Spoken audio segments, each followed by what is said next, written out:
Welcome back, everybody, to another episode of the Educational AD Podcast. We're going to be right back with today's guest, but as always, we want to give a shout out to our sponsors. Now, don't hit that fast forward button. These are all companies that I used as an AD. I trust them, they trust me, and I want you to trust them too. So listen for the next 3 minutes to our sponsorship shout outs, then listen to our interview, and then go and visit these sponsors. I'm telling you, you're going to be very glad you did. We want to thank our good friends at Huddle for their support. As a football coach, I used Huddle for years, but when I became an athletic director, I made sure that our school was a Huddle school. And our coaches just loved the tools that Huddle provided that let them coach our kids up to the highest level. Our athletes love the videos, and our parents love the streaming, but there's a lot more. Go to huddle.com, join the 8 million users. Turn your school into a Huddle school. We also want to say thanks to Vital Signs Wall of Fame. You're looking for a really cool way to display your school record boards for all the teams, for all the events, or show off your school's Hall of Fame, go to vitalsignswalloffame.com and take a look at their interactive touchscreen video consoles. They're also a great way to share your school's unique history and brag about your proudest moments. The website is vitalsignswalloffame.com. Mention the podcast, you'll get a nice discount. vitalsignswalloffame.com. We want to say thanks to the Ohio University Online Masters in Athletic Administration. This is an affordable 20-month master's program that also allows you to complete 11 NIAAA leadership training courses to go towards your CAA.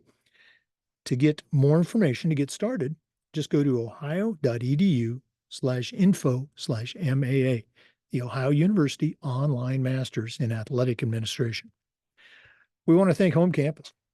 Home Campus is a platform that you're going to use every single day. Things like scheduling, uploading scores and rosters, communication. How about athletic eligibility and clearance? Who doesn't do that every day? Home Campus does all of these things and more, does it better, and it does it faster. To get started, all you have to do is go to homecampus.com. That's it, homecampus.com. We want to thank Sideline Interactive, indoor score tables and video boards.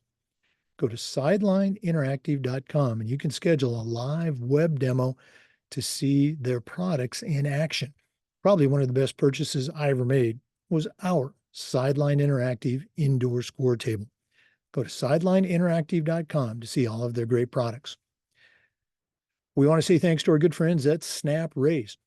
Have you ever spent weeks and weeks with a fundraiser and ended up with little, if any, return on your investment? Stop right here.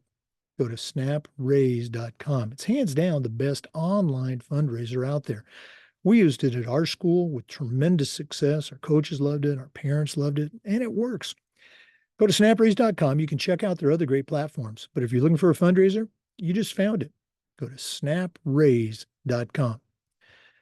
We want to thank Hometown Ticketing. Hometown Ticketing is the leading digital ticketing provider to schools and colleges. I don't think I need to say anything more. Go to hometownticketing.com to get started. It's digital ticketing that offers more. We also want to say thanks to Gipper. Your students are on social media, so are their parents. And if they don't see content celebrating their accomplishments and promoting your team, you're really missing out on a great opportunity. Go to Gipper.com. Their team will have you creating world-class content in seconds, and it's so easy, even I can do it.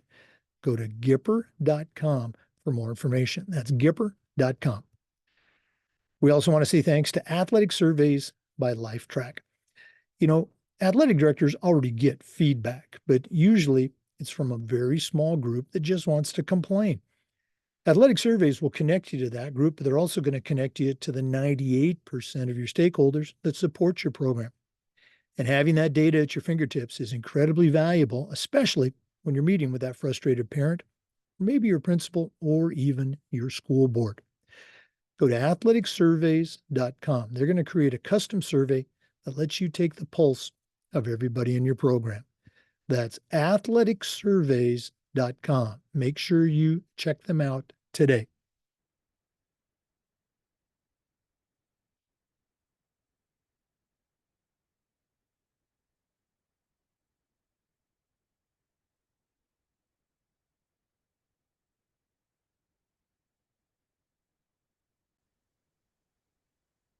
Welcome back, everybody, to another episode of the Educational AD Podcast. We're staying right here in Florida today, and it's another segment in our series of the faces, the people of the Florida High School Athletic Association. Our guest today is Ed Thompson. Ed's Director of Athletics with the FHSAA. I've got to know Ed over the years. I would count him as not just somebody I know, but as a friend through my involvement as an official, even back when I was an AD before I retired, was on the Athletic Director Advisory Committee, and Ed was a part of that. So, Ed Thompson, welcome to the Educational AD Podcast. Thanks, Jake. I'm happy to be here. Happy to see your wonderful face again so soon. I feel like it was just yesterday, but it was at least a month ago. Ed's referring to the state track meet. It's one of the sports that he's the director of. We're going to hear more about that, but Ed, we always like to let our listeners have a chance to get to know our guests. So tell us a little bit about yourself, where you were born, where you grew up. Maybe take us up through your own college years, and then we'll take a break. But what's the Ed Thompson origin story? Well, we'll leave most of the college years alone. But simply, I'm a Navy brat, son of a sailor. I was born in Newport News, Virginia, 44 years ago, and have moved around my entire life. As a matter of fact, Florida, I've been in Florida now for 20 years, and it's by far the longest I've been anywhere. But moved from coast to coast, lived in California, Idaho, New Mexico, Connecticut, Rhode Island, New York City, Georgia, Texas, quite a few places, and had an opportunity to meet a lot of different folks. In the mid 90s, my family, my dad was looking at retirement, so he decided to go blow things up in the New Mexico desert. Got stationed in Albuquerque, and I did high school out there. I went to Moriarty High School in Moriarty, New Mexico, which is right on the other side of the mountain from Albuquerque. So all the folks who do go out there, we're track guys, Jake, and they have the indoors there every year, and a lot of the bigger youth meets out there. But if you look at the mountain and then you think about what's on the other side of that mountain, that's where I went to high school. A lot of cows, a lot of horses, a lot of open space, and a lot of wind.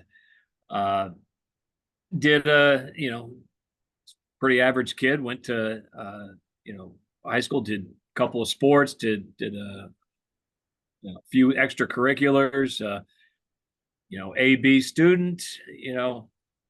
And then once I graduated high school, I went down to Las Cruces, where I went to New Mexico State University. Started my coaching career really early on in college, probably first or second year. Went to Mayfield High School, became an assistant track coach and an assistant football coach. Had a lot of success and learned from a lot of great people there early on. I was really lucky to get on someplace that early in my career where they frankly knew what they were doing, and give a lot of props to those guys. David Hawkes, who ended up being my godfather, because we're Catholic, and he was my sponsor for my confirmation, which I did as an adult. And then some of the football coaches there, Jim Bradley, the late Jim Bradley, passed away a few years back, but he was the National High School Football Coach of the Year. I learned a ton from him. We ran the wishbone triple option, old school stuff, and gosh, it was just so much fun to do all that. But at New Mexico State, got my degree in poli-sci, and had a good time otherwise. Ended up becoming a teacher at Mayfield and taught auto shop for a little less than a year. So you put your finger up. You want me to pause there for a second? Well, I definitely want to hear more about that, particularly wishbone. We, as a college coach, we ran, split back veer and some I veer. Great stuff. I want to go all the way back to your high school days. I knew you. I knew that you had grown up in New Mexico. I didn't know that you traveled all over the country. That's probably material for another episode. But I'm always curious about, the high school experience. Was it a big public school? You said it was on the other side of the mountains. Was it small town? What was that environment like? And, maybe a story or two from your high school days. Uh, the Moriarty is a small town. By New Mexico standards, it was what were we? We were a 3A school. I think there were 4 classifications. They've since expanded. I don't know how much wisdom was behind that, but a lot of people like to get trophies, so that's not just in Florida. Uh, but I mean, when we moved there, um, there was one flashing yellow light at an intersection, and I mean it was on Route 66 and I-40, so you can see a long ways out there in that valley, and there's a lot of people there. Well, I mean, there's not a lot of people there, but for New Mexico, there's a lot of people there, and you can see the mountains in the distance and everything. So, the folks that were there, had farms or ranches or did stuff related to that. The folks that lived near me, a lot of those guys worked at Sandia Labs, building nuclear stuff, energy and weapons. I mean, it's what they do out there.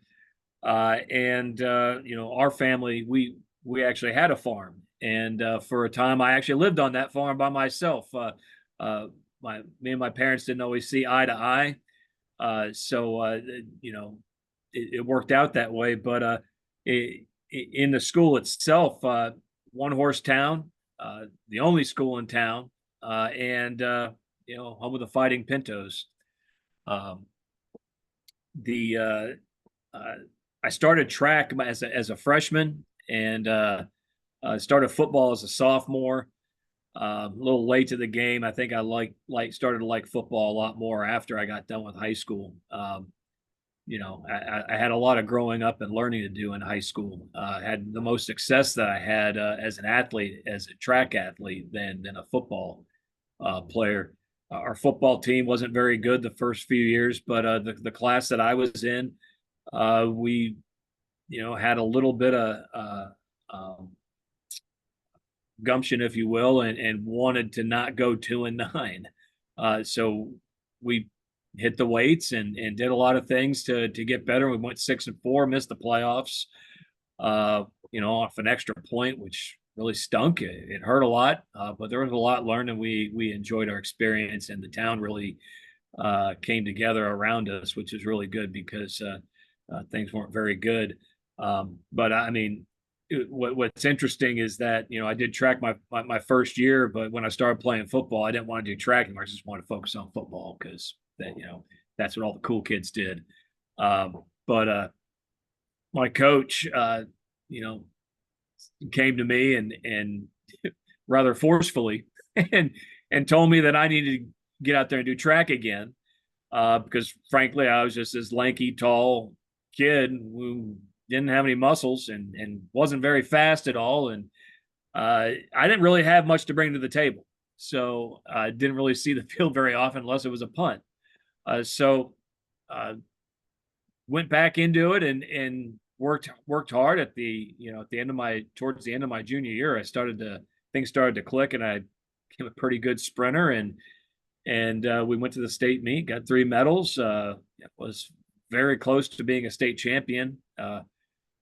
Same thing as a senior year, we, went a little bit further and did a little bit better, but, still fell short of being a state champion. But it was a lot of fun, and being competitive out there really meant a lot and contributed to where I am.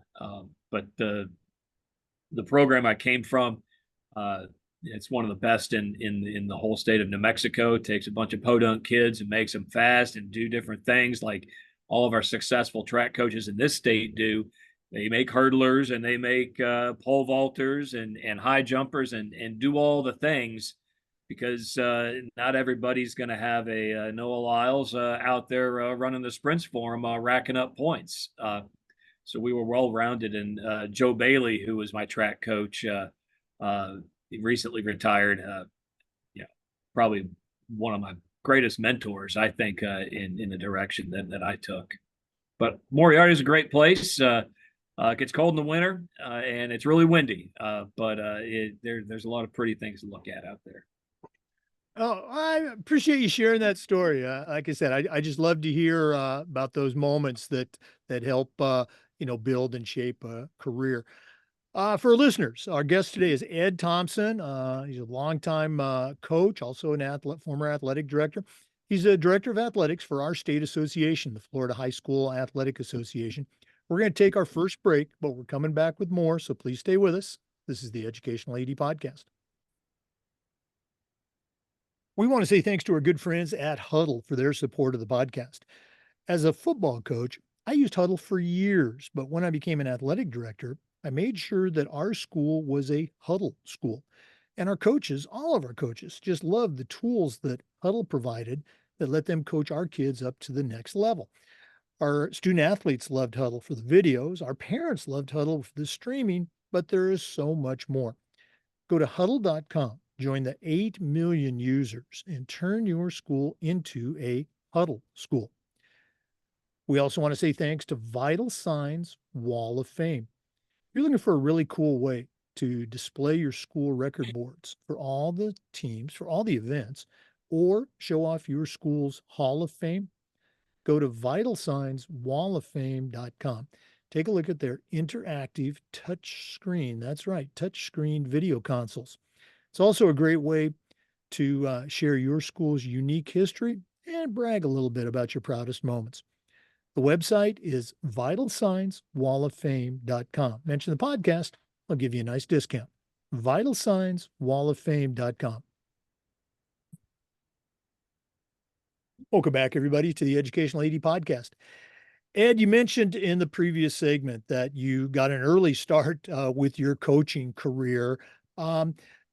Share with our listeners that journey. We have a lot of younger coaches, younger ADs, and I think it's important for them to hear about the journey that I think almost all of us take in getting, to that point in our career. So how did it all start for you? Well, like I mentioned before the break, I went to college and figured out that they didn't have men's track or anything at New Mexico State anymore. They had the women's program, but it was during that time when they were cutting men's programs to become in line with Title IX. And I don't know how much of that we see anymore, but there was a time where that was happening all over the country. So I just scanned the Las Cruces Public Schools job board and found they were looking for an assistant track coach at Mayfield, home of the Trojans, and applied and got a call and was brought in, and I was charged with coaching the hurdles. I didn't ever run the hurdles, but that was my new job, and I was getting like $1,000 for the season, and that was pretty good. That paid for some of the things I like to do in college, and so I did a lot of reading and did a lot of listening and learned a lot of lessons, did a lot of dumb things as a coach as far as training and all the dumb things that young coaches do because they think they know everything. But that all worked out pretty well. I was there for a few years and then ended up teaching auto shop over there. I mentioned before the break and talking more about high school, but they ended up cutting that department at the end of my first year there as that instructor, and so that was fun. And so I got with my fraternity brother from New Mexico State, and he had been talking to me about for the 4 years that I knew him that he was going to go to Florida. And when I didn't have that job anymore, I kind of figured, I asked him, oh, hey, how's Florida? And made the decision to come back east. So after the track banquet on May the 24th, 2004, packed up the pickup and the U-Haul and hauled everything, picked him up in El Paso, and we headed east and all the way got to Orlando, and did a few things out there for a few months. Tried different things. I tried to sell lawn care and some other things, and figured that sales was not my thing. Not enough charisma, and I felt like I was kind of selling my soul a little bit too, trying to sell treatment for fire ants to old ladies who didn't have any fire ant issues, and so that really wasn't my thing. So I started looking at going into teaching again, and found a job at West Orange, and ended up applying to be a social studies teacher and taught government and history and economics there for a couple years, and they made me the track coach, and that was probably in my opinion, like being the track coach. I would have been better off as an assistant coach somewhere in retrospect, someone to learn from. So I mean, that happened. And I still a young guy, didn't do a lot of the coaching things that like managing a budget as well as I should have. Not coaching very well, trying to be overly strict, and ran some kids off, and probably shouldn't have done that. But I felt like my way was the only way, and I knew how to get it done. And all the guys who came before me and the older guys were doing it wrong. So that was kind of short lived, and ended up moving out to Lake County after that, and getting hired at Leesburg High School to teach the same things. Got hired by a great lady named Nancy Velez, wonderful principal, great mentor, and she was really one of the best things that happened to me as a professional, along with Charles Nassar, who gave me a chance to coach football up there, split back veer over there, and so that was some stuff that I knew more about. But I ended up being a co-head coach over there, and did a little bit better. I had some folks that I worked with that I learned from, was able to have a staff to work with, and we started hosting meets. I learned how to actually host a meet the way it ought to be hosted. Learned a little bit from the great Will Booth, who actually lived in Leesburg. He was one of the founding officials for Central Florida Track Officials Association. That was a good time for me, and I kind of parlayed that into moving over to Mount Dora High School, where lot smaller school, great community, and had another opportunity to follow one of my old assistant principals, Mr. Darius, over there, and follow some of my colleagues over there, because we had a change at Leesburg in leadership, and anybody who's been in teaching or in the schools long enough, when the new guy comes in or a new girl comes in, they're going to have their own opinions about the old regime, and you may not see eye to eye with them, and that's just a fact of life, and that's what happened in my move over to Mount Dora, and again, I had another great principal at Mount Dora, Pam Chateauneuf, gave me and every other teacher, frankly, the opportunity to do well, and to do what we wanted to do to make the kids successful in the classroom and on the sports field, and frankly had your back, and I would say that's every great principal or boss that I've ever had has supported me in that way, had my back when conflict arose, or when there's differences of opinion or philosophy in implementing a program, or how you run a classroom or a team.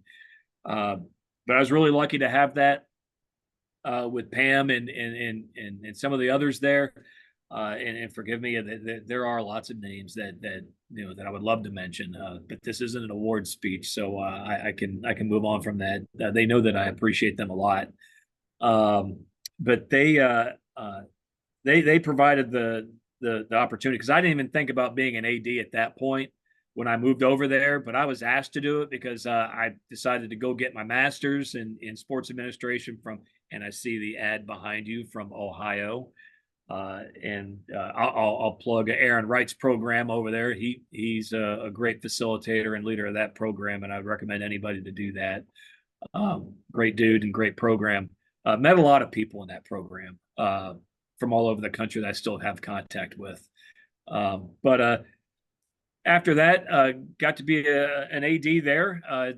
When they found out I was doing that, because there was some transition in who was there before, and learned a lot, did a lot, kept on doing the things that I did. Taught 6 classes a day: AP Economics, AP Government, and was AD. Coached track and field. I coached cross country, and girls weightlifting, and then did some whatever the summer supplement was. I did it because I had to do with facilities or something to that effect. But that really was a great experience. But I'll be honest with you, we're getting to the time where I come up to Gainesville. After about 5 years of that, I was really worn out. And had just gotten married, and frankly, at the end of my last year there, I resigned and said I'm not doing this anymore, and was going to move up, and moved up to Gainesville to be with my wife, who was entering vet school, veterinary medicine, to be a DVM. And because being married and apart is not really great. It's not great for your relationship or your family life, or your health. So that takes me up to Gainesville. Well, wow. And again, I want to stress, to our listeners, particularly those younger listeners, that it is a journey. We know those people that they get a job right out of college and they're there for 37 years, and that's great. But it doesn't always work out that way. And you brought up a couple of great points, the change of leadership, new opportunities, whether it's, climbing the ladder, or someone coming up to you and saying, hey, have you ever thought about being an AD, or you would be a good fit for that. And then at Mount Dora, I was surprised at this. Pretty, it's not a huge school, but it's a big school. It's certainly not a tiny school. But teaching a full load, coaching a couple of sports, and oh, by the way, you're an AD, which we all know is a full-time job in and of itself. So Yes. I'm not surprised that you maybe were ready for a break. Ed mentioned that he made the move up to Gainesville, which is where our state association is located. We're going to take a break, but when we come back, we're going to hear about that transition from school-based AD and everything else to director with our state association. So please stay with us. This is the Educational AD Podcast. We want to thank Home Campus for their support of the podcast. Home Campus is a platform that you will use every single day. Things like scheduling, uploading scores and rosters, communicating with your stakeholders, communicating with your entire state. How about student athlete clearance and eligibility? Who doesn't do that every day? Home Campus does all of these things and more, and it does it better, and it does them faster. To get started, all you have to do is go to homecampus.com. That's it, homecampus.com. We want to say thanks to the Ohio University Online Masters in Athletic Administration. You just heard our guest, Ed Thompson, mention it. It's an affordable 20-month, totally online program where you not only earn your master's degree in athletic administration, you also complete 11 NIAAA leadership training courses that can go towards your RAA or your CAA.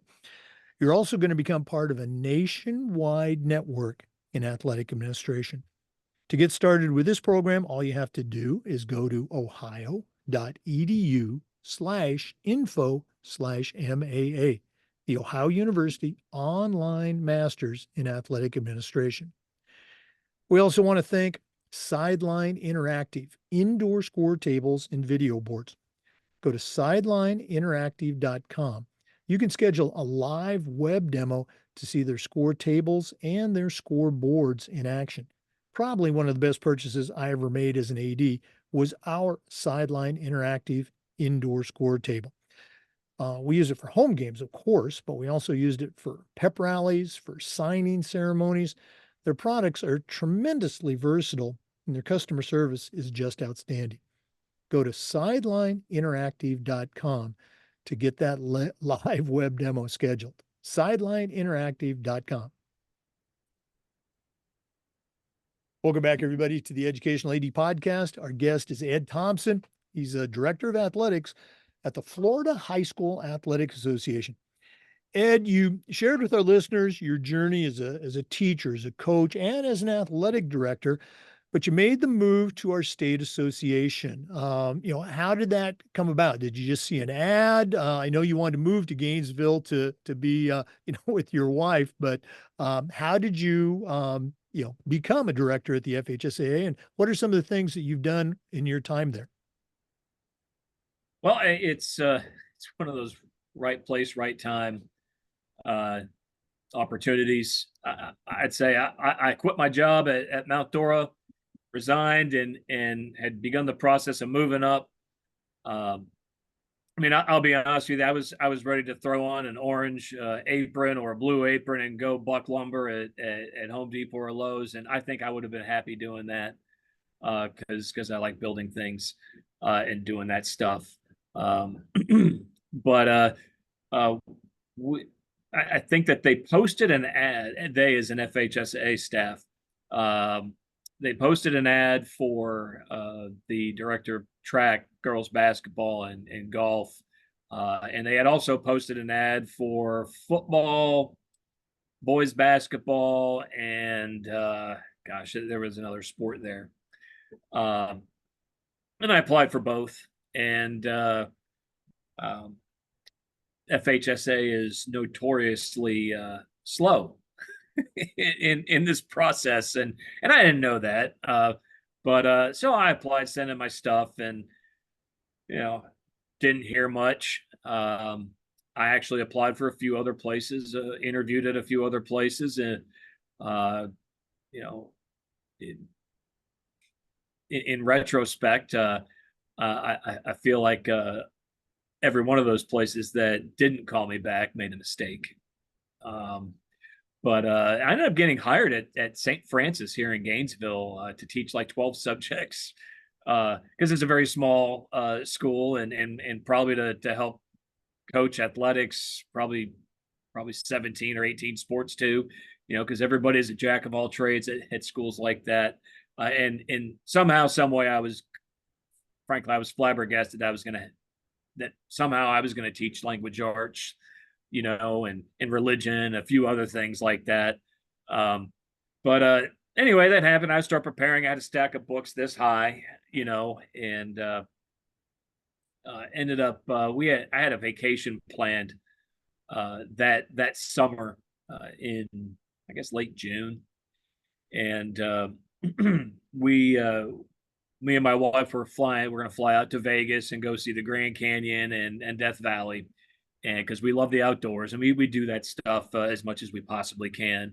And if you've ever been to my office, you'll see photos of all the places that we've been because we don't have any mountains here. And I got to see something like that at some time during the day because it's what I daydream about most of the time when I'm not focused on my job or doing something else. But anyway, went to the Grand Canyon, then went out to Death Valley. So we were driving back and forth, and we were staying at a little hotel in Death Valley at was it Furnace Springs, I believe is what it is. Anyway, it's as of yesterday the hottest place on earth, I guess. They hit a record of 129 degrees yesterday in Death Valley. We're sitting there. I get a call from Linda Robertson asking me to come interview with the FHSA. I thought it was already done because they had already gone through the process of hiring Frank Beasley, who became the football administrator. I'm like, oh, all right, so I'll just worry about this, and we'll just keep plodding through it. And but it was a pleasant surprise. And uh, anyway, long story short, I got interviewed, and there was another long period where I didn't hear from them. Um, and I guess it was during compliance seminar time, which means the whole staff's on the road doing visiting schools and speaking to ADs here in Florida. Uh, but had my interview, and you know, it's kind of funny because they ask open-ended questions in these interviews, as you probably should as an AD when you're hiring somebody. But I feel like the hook that got them was I told them the story about where I broke a rule, but the games went on. When I was at Mount Dora, I mean, I hired some officials from the to do a soccer game, that because I forgot to hire officials for the soccer game. I pulled them down from the soccer fields in Apopka and brought them up and paid them cash and hot dogs and told them no red cards. Uh, but we got caught and paid a fine. But I mean, the kids got to play the game, and it was a district game, and I don't know. I thought that helped my cause because we made sure things happened, even though it was a small price to pay. But anyway, few weeks after the interview, was notified, got the job, started August 15th in 2015. So I'm coming up on starting my 10th year here next month at the association. But they put me over girls basketball, track, and golf, and that is what I have been doing ever since.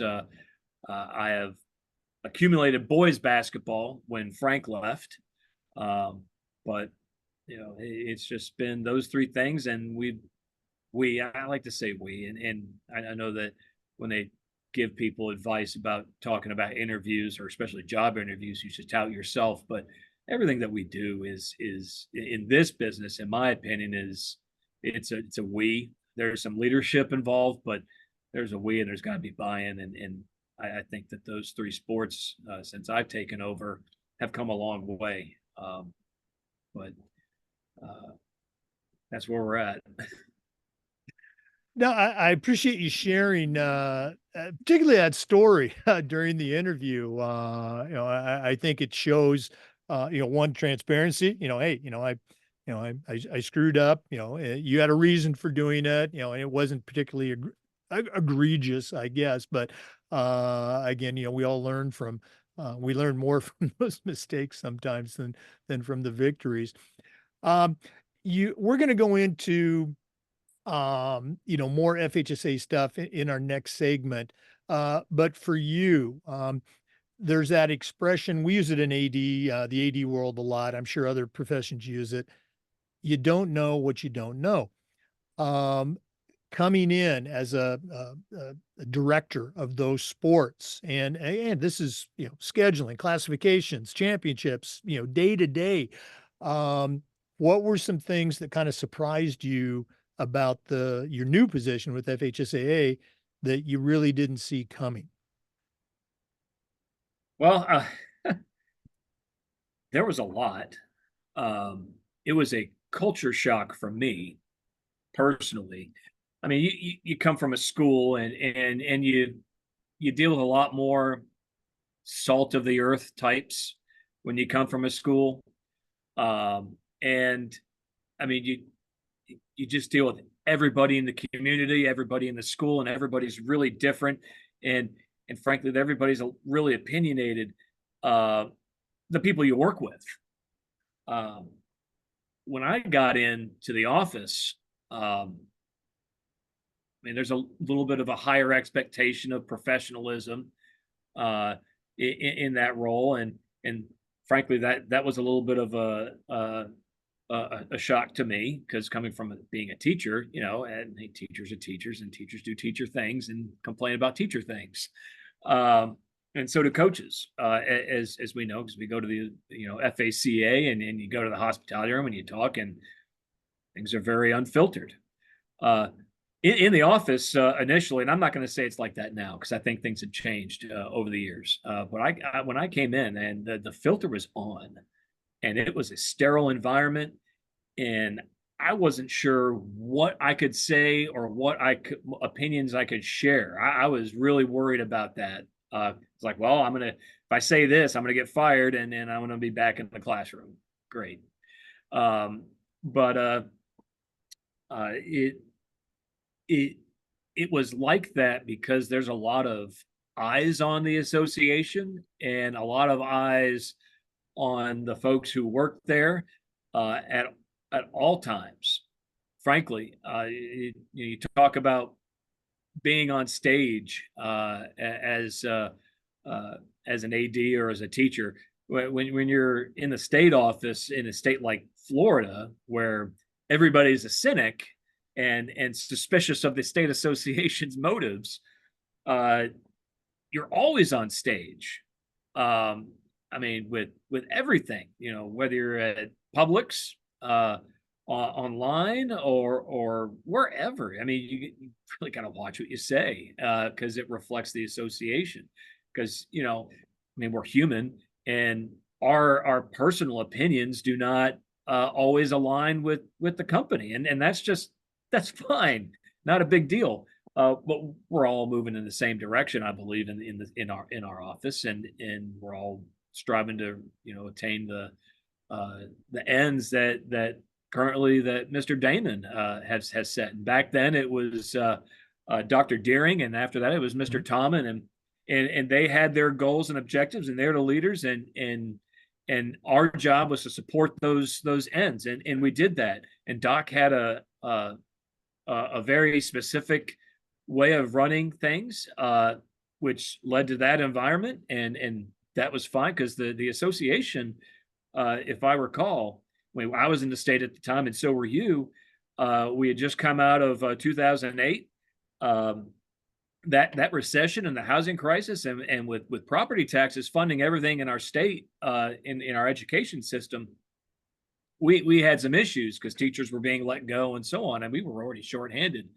So the way that we handled things at the state had to change as well. It used to be where there were membership dues that were in the thousands of dollars, if I recall. I mean, and this is going back a number of years. And if you look at other states, membership dues are very high anyway. But in our state, Doc got us down to $25 a year, and took a lot and shifted the financial burden off of the schools to fund the association towards sponsorships and things like that. That was the environment that I came into, and it was a totally new experience. So I had to reinvent myself, if you will, starting there. Because I think when as you said, there's an opportunity whenever you shift from one place to another. Of course, it's an opportunity to reinvent yourself and not necessarily fix, but improve the things that you're short on, and sharpen the things that you're long on, that you're good at. And I kind of felt like I did that. Coming in and working with frankly two sports that I had not coached, that I didn't really know a whole lot about. I did a lot of reading, and I built a lot of relationships, which, I mean, we're gonna talk about some tips for new ADs, but frankly, one of the most important things that I did was with golf. Talk to FSGA, our folks over there, and learn about high school golf. Talk to our FHSAA rep, Kevin McKelvin at the time, and now Rob Robinson from Winter Park. Get their ear, and let them bend mine, and working with our committees, frankly, who, and you were a part of that in hearing what the concerns are, because I had the Mount Dora experience, the Lake County experience, but it's sure as heck not the Miami experience or the Pensacola experience or the Port St. Joe experience. It's Florida is just such a broad swath of people from different places. I mean, I'm a transplant. I'm from New Mexico. I'll claim I'm from New Mexico. I'm not a native. I'm like 95% of the other people in the state. I'm not from New York, but my family is. like a lot of other people. It's just the the the thing that I learned most coming into it is uh, working with folks that I didn't know, or not folk, yeah, working with folks, but folks with perspectives that I didn't know about or consider from my little seat, my little tiny perch in Mount Dora, Florida. Which you said it's a Right. good sized school. It is, but it's a one of those big fish, small pond things. We were operating in a small pond. The FHSAA, and working in the state offices, now you're working in a big pond, and there's a lot of big fish, and there's a lot of different um, things going on, pulling us in different directions. I mean, it's very evident in the last few years. But yeah, it's a different world. It's a different world and required a lot of reinvention of myself. Yeah, again, I'm really glad that you shared that experience. And it's a great transition to our next segment. We're gonna, and there have been tremendous changes. You alluded to the three different directors that you've worked under. Um, but let's go and take that break. And when we come back, we're going to hear more about what the FHSA is doing now, working with coaches and ADs and schools. Once again, our guest is Ed Thompson, Director of Athletics for the FHSAA. Let's take that break, but we're coming back. This is the Educational AD Podcast. We want to thank our good friends at Snap Raise for their support. Have you ever spent weeks and weeks with a fundraiser and then been disappointed with your return on investment? Those days are gone. Go to snapraise.com. Hands down, the best online fundraiser out there. We used it at our school with great success. Our coaches loved it. Our parents loved it because it works. Go to snapraise.com. You can check out their other great platforms. But if you're looking for a fundraiser, you just found it. Go to snapraise.com. We want to thank Hometown Ticketing for their support. Hometown is the leading digital ticketing provider to schools and to colleges. I don't think I need to say anything more.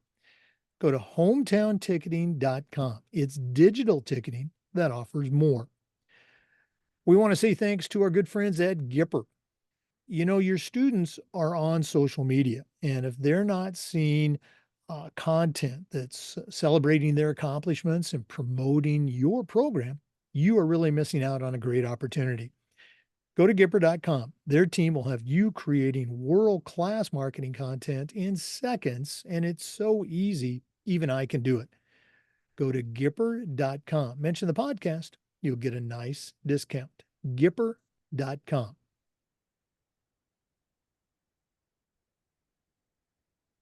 Hey, welcome back, everybody, to the Educational AD Podcast.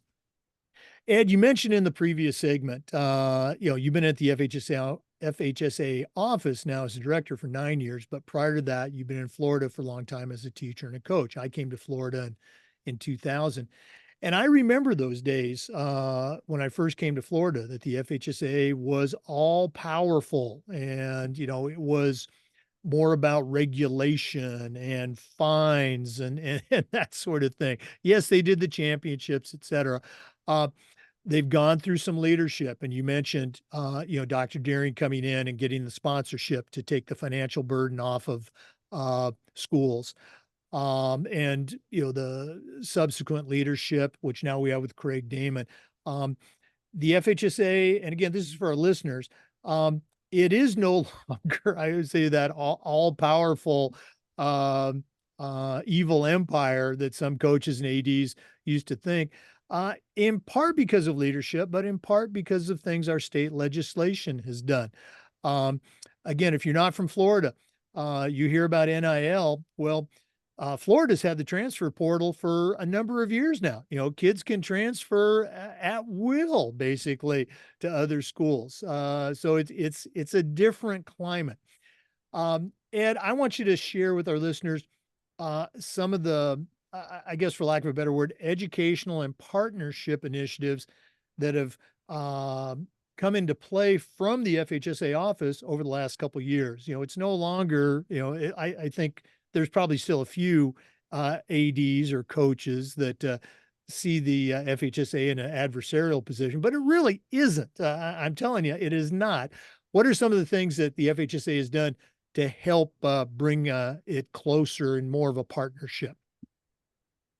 Well, I thank you for asking that. I there's a lot of things that have, and it's been more of an evolution, as you mentioned, back in the day, what it used to be like, and I shared that opinion before I came into the office about the FHSAA. But it wasn't really based on anything other than what I had heard from other people. So, and I was young and thought dumb things when I was young.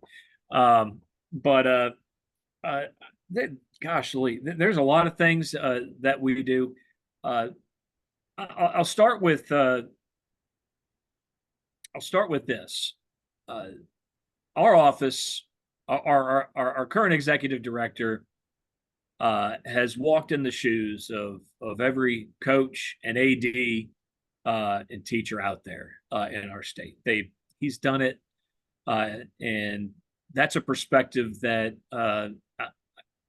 And I'll say this: most executive directors around the country in other state associations have done that too. And I think it's a misnomer because a lot of people look at our ivory tower, say, well, they don't know what they're doing.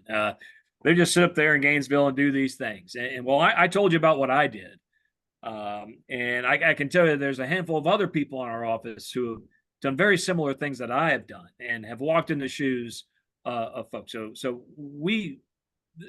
a lot of us understand the challenges that our teachers and coaches have. Now, and I'll borrow a line from my former supervisor, Justin Harrison, and that is, I hear you. We'll answer the phone. We'll talk to you on email. You can, what I can promise you is that when you ask us a question, you'll get an answer, and you'll get a why. It may not be the answer you're looking for, but we're going to do everything we can to provide you with the information you're asking for and the reason for it. And I can tell you that more often than not, talking about initiatives, before I go into official initiatives, just picking up the phone and talking to in my department, one of the sport administrators or the folks in our office or an eligibility, and talking to a human is really one of the best ways that we can communicate. I can tell you that out of the thousands of interactions that I've had where I've had to deliver some bad news, and I mean, unfortunately, we talked about how the FHSA regulates and fines and does all the things. Yes, those are all still part of what an association does, the governing body, because we're providing guardrails for participation on a level playing field as much as we can. And, that's just part of the deal. But I think that 95% of the time that there's going to be at least some understanding, maybe not necessarily agreement on what the outcome is, but definitely understanding, and hopefully it's not if it's the first time we're talking, it's the start of a productive relationship, or it's just a continuation of a productive relationship. And I know that the folks that I work with are very good about doing that. We get yelled at a lot, and that's okay. We're talking about sports. It's high energy. It's high emotion.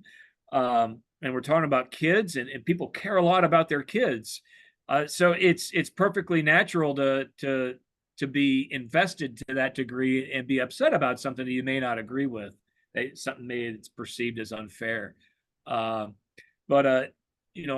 I believe that what we try to do is protect the field and protect everybody who's participating and provide the most opportunities for kids to participate all the rules reflect that, and what the folks in our office say, I believe further that end. So, and I'll save the last part here because I have my list of tips, but that's a part of it. But going into official initiatives, we do a lot of stuff. I'll start with our compliance seminar since this is the AED's educational podcast. You know, we support the FIAAA. We have a close relationship with FIAAA and work well together. We meet very often and have an ongoing relationship. There are members of staff who are members of FIAAA and have gone down the NIAAA route. I have. There are others. But being involved with that organization, which is furthering the professional development of athletic directors and opening lines of communication and kind of being a mouthpiece for the group of athletic directors that we have in the state of Florida is one of those things that we feel is really important to our success, not the association, but ours as education-based athletics. We do the compliance seminars, of course, I mentioned that, and then the relationship with ADs, but there's also the thousands and thousands of coaches that we have out there. So each member of athletic operations, and I'll say my department in particular, because we don't do eligibility and compliance. I mean, not to the degree that the actual department does on the other side of the building, but we put on the state championship. We put on the put out the rules updates for the year. We facilitate the bracketing and the advancement, the qualification for playoffs, and all that stuff. Being involved with FHSAA, the Florida Athletic Coaches Association, and Shelton Cruz, the leader of that organization, having that relationship as they speak on behalf of coaches is really important too, because I can tell you, and you know this, Jake, the message that comes from FHSAA does not align all the time with FIAAA. There are competing points of view, and I think it's important that as an initiative on our part, where we go and speak and listen at those conferences throughout the year, balancing those two things on our part is really important for us as an association. I mean, there's other initiatives that we have for education on the officials front. We do a lot with our officials with reps and our trainings and going out and frankly, some of us actually participate in that. I can tell you that I do as an official. But you got all those things, but probably most importantly, what I think, and I think it's probably the strongest message that we can send, and it's been the major initiative from Mr. Damon, was getting out of Gainesville, getting out of this ivory tower. I can assure you it's not an ivory tower. It's a one-story office building in an office park. And I have a view of I-75 from my office window. But I can assure you that I would much rather spend my time going down to Fort Myers to the Guy Thomas track meet in March to be among the coaches and officials and provide the opportunity for them to bend my ear and hear their concerns. Because I think that the biggest complaint, and probably going back to the old days, is people didn't feel like they were heard. And I think it's important for FHSAA and staff and our leadership to make sure that people are feeling heard. So the initiative that I think is that is education based or relationship based, which is probably more important, is just making sure that people feel heard, not necessarily agreed with or anything like that, but just heard. What's going on in Miami? What's going on in Mariana? Or in Yulee? I mean, Palatka. I mean, they just want to know that they have a seat at the table too, and that we're considering their needs and wants as much as the big metro areas that always seem to get their voices heard. Right. Well, and again, you've done a great job, both in the previous segment and this, of really, explaining, what FHSA is, what it does, and the changes that have occurred in the last number of years. I've already mentioned, I've been in Florida as a coach and AD since 2001, and I've seen those as a coach, as a frustrated coach, and then as also as an AD. I've sat next to you, literally next to you, on the athletic director advisory committee for a number of years. And now, in my, current capacity, I guess, as an official, for both basketball and track and field. And you're absolutely right. I think Craig has really, taken it to the next level. Craig Damon, the executive director, longtime coach, longtime AD.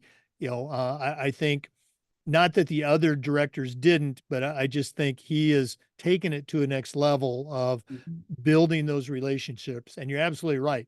Taking the FHSA on the road, getting out. Craig will post pictures of him and of staff members out on the road. Great stuff. I wish we had more time, but we're not done yet. We always wrap our segments up with the athletic director's toolbox. Now, for our listeners, we're visiting today with Ed Thompson. You were an athletic director here in the state of Florida. Now you work with athletic directors through the state office, but we're going to take our final break, hear from Athletic Surveys, who sponsor this segment. When we come back, I'm going to challenge Ed to send out a brand new athletic director on his her very first job, but I'm only going to let him put 3 things in the toolbox. So let's take that break. And when we come back, we're going to see what Ed Thompson puts in his new athletic director toolbox. We want to thank Athletic Surveys for sponsoring the AD Toolbox segment of the podcast. Athletic directors already get feedback, but a lot of times it's from a very small group that just wants to complain. Athletic Surveys will connect you to that group, but they're also going to connect you to the 98% of your stakeholders that support your program. And that data is incredibly valuable, especially when you're sitting with a frustrated parent, or maybe your principal, or even your school board. Go to athleticsurveys.com. They're going to create a custom survey that lets you take the pulse of everybody in your program. Athletic Surveys by LifeTrack. Let them help you take your athletic program from good to great. Well, it's that time of the podcast. We have been visiting today with Ed Thompson, longtime coach, longtime AD here in Florida, and now a director of athletics with our state association, the Florida High School Athletic Association. As you've heard, tremendous background in athletics, but right now I'm going to challenge him to send out a brand new athletic director on their very first job, but I'm only going to let him put 3 things in the toolbox. So Ed, what 3 items are going to go into your new athletic director toolbox? Well, Jake, I have 3 things, and they're probably not necessarily a tool or anything to that effect, but more suggestions and are more conceptual, if you will, things to keep in mind. And this is speaking from where I sit now, combined with my previous experience in thinking dumb things and doing dumb stuff, and learning a lot of hard lessons along the way. But I think these 3 things will make your life a lot easier, at least a lot more organized and able to handle it as a new AD. The first thing is you got to have open ears. Okay. Your ears have to be open from day one, because you're going to have a lot of folks who want to bend them and give you their point of view and suggestions on how things should run in a direction, and they're going to tell you what they like and what they don't like, and who they like and who they don't like, and who to watch out for, and all that stuff like that. But as a new AD, and I learned it as a new coach, a new head coach, that the best thing you can do is just sit there and listen. You don't need to say much back. Just make sure that they are feeling heard. Because frankly, especially at the beginning, you may not really realize who's talking to you. You may not know that stuff because they're all new faces and new voices. And it's something that I learned was you don't want to come into the job with a head of steam and make everyone mad right off the bat. That is a quick ticket out of town to do that. So the first thing I would say is you want to have open ears and be able to listen. Set the ego aside a little bit and listen. The second thing is, and I alluded to it earlier in our discussion, is establish relationships with your folks. Okay. If you're at the school level, and that's probably most of the folks who are listening. And pardon me, I'm looking over here at the list that I made and notes. That includes your coaches. Build relationships with your coaches. Ask them how they're doing, how their families are, in addition to how things are going in their programs. Talk about the things that they need and want, and talk to them about your expectations and let them provide you things that they expect from you.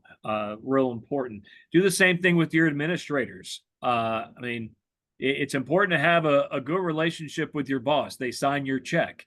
But also they're the person, when things don't go well in an interaction with a parent or frankly anybody else, they're the ones who are going to have your back or not have your back. So it's important to be on the same page with those folks.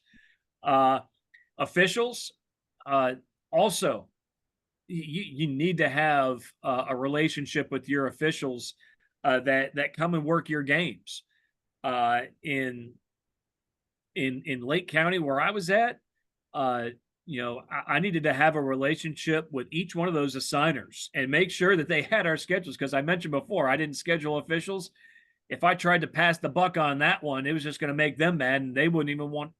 I mean, they may not want to send officials to my games, but if they did, and they knew that if we had a bad relationship, they may not send their best. And our kids are the ones who suffer. And then, of course, we're going to hear about it, and that just doesn't end well. And I see that way too often in the seat that I'm sitting in now is poor relationships between ADs, officials, and coaches and officials. It's important to realize that you're both human and you're trying to get to the same end, if you will. And then finally, at school, building relationships with the teachers and other staff members. And I know this is cliche, but probably the one of the most important relationships you want to have is with your custodial staff. Take care of them. They're cleaning up all the messes throughout the day, and then from all the spectators and fans and the teams on the field, picking up the trash and all that. Treat them well and make them feel like they're part of the team, because they really are. They really, when they do a good job and want to work hard for you, things just are a whole lot better. And then the third thing that I have is, this is directly from my role now, is read and understand the rules. I tell our coaches that when you get your NFHS rule book, and this year they're going to be hard copies along with the case book, take it with you wherever you go. When you have free time, thumb through it and read it. And that's just for coaches in particular. If you have a special spot that you read at home, set it right there and have it on the ready, so that when you're sitting there, take a look at it. It's important to know and understand the rules, and ADs in particular. I remember our red book, our handbook, used to be about that thick. Well, now it's about that thick, and we've tried to simplify the rules, but it's really, really, really important to get in that book. And the follow-up to that is the things that you don't understand or have questions about. I would suggest that you contact experienced ADs to get some clarification on it, or leaders in FIAAA.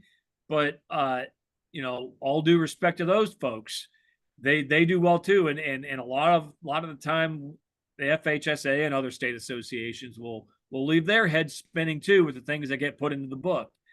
Call the state office and talk to the folks who wrote the rule, who were there when the board of control, the board of directors passed the item and fleshed it out. They know what the intent is and what the end goal is and how to be compliant with whatever the issue is. And then I have a suggestion. I give you my 3 tools. My suggestion is get a hobby and do something that is not in sports, is not on campus, is completely separate from all of this stuff, because it'll consume you. It'll consume your life. It'll consume your home life. As an AD and teacher and coach, I was gone from 6 a.m. until 10 o'clock at night routinely. And that wasn't very fair to me or my family. And if you want to continue to maintain those relationships and have a good home life and keep a good head on your shoulders, get a hobby. I'll tell you what I do. I do a few things. I like to build things. So if you come to my house, you'll see a lot of things on the property that I have built myself. I've built barns, I've built chicken coops, I've built all kinds of things. I like to do things with my hands. I go backpacking and camping, and I like to travel and do things like that and be in quiet places like the mountains and especially with my wife and my dogs. And then finally, the personal thing that I do is I brew beer. And that's a lot of fun to me because it's cooking, it's being a chef, it's being a scientist all at once. And I tell you what, it's not track, basketball, or golf, or ADs, or coaches, or parents, or anything else like that. It is a different space for me, and it helps me recharge because this life that folks have chosen to be an AD or coach or both or teacher will wear you out. It'll chew you up and spit you out, and you got to find a way to recharge and keep it in perspective. So that's my suggestion. Oh, well, I love all the tools. Great advice. And the hobby, we talk about the importance about having that, and it's never a balance, that work-life balance, but having that hobby, I'm going to have to try some of your home brew. I don't have the patience myself to brew it, but I do like to sample it. So the Oktoberfest is lagering right now. It'll be ready at the end of September. All right, I'm going to hold you I've to got that. one coming up here ready for the end of August. All right, Gainesville is just a short trek from my place. Ed, thanks again for sharing. Thanks for all you do with the FHSAA. If one of our listeners wanted to reach out and, you talked about building the network and communicating, I wanted to pick your brain a little bit. What's the best way that our listeners can get a hold of Ed Thompson? Well, shoot me an email, ethompson@fhsaa.org. It's kind of the slow time of year, so the chances of you getting the most prompt response are pretty good right now. As we get into the season, things get busy, so it may take a little bit longer, but really do my best to get back with people. And then, you could call the office, 352-372-9551. My extension is 390. Happy to chat. Well, Ed, thanks again for sharing with our listeners. Hope you continue to have a great summer and all the best for the coming fall sports. You too, Jake. Thanks for having me. Hey, for our listeners, we want to say thanks to you and remind you that we upload the Zoom recordings of all of our interviews to the Educational AD Podcast YouTube channel. We do this just about every day where we share stories and best practices. So hopefully you'll join us again for another episode of the Educational AD Podcast. We'll see you next time.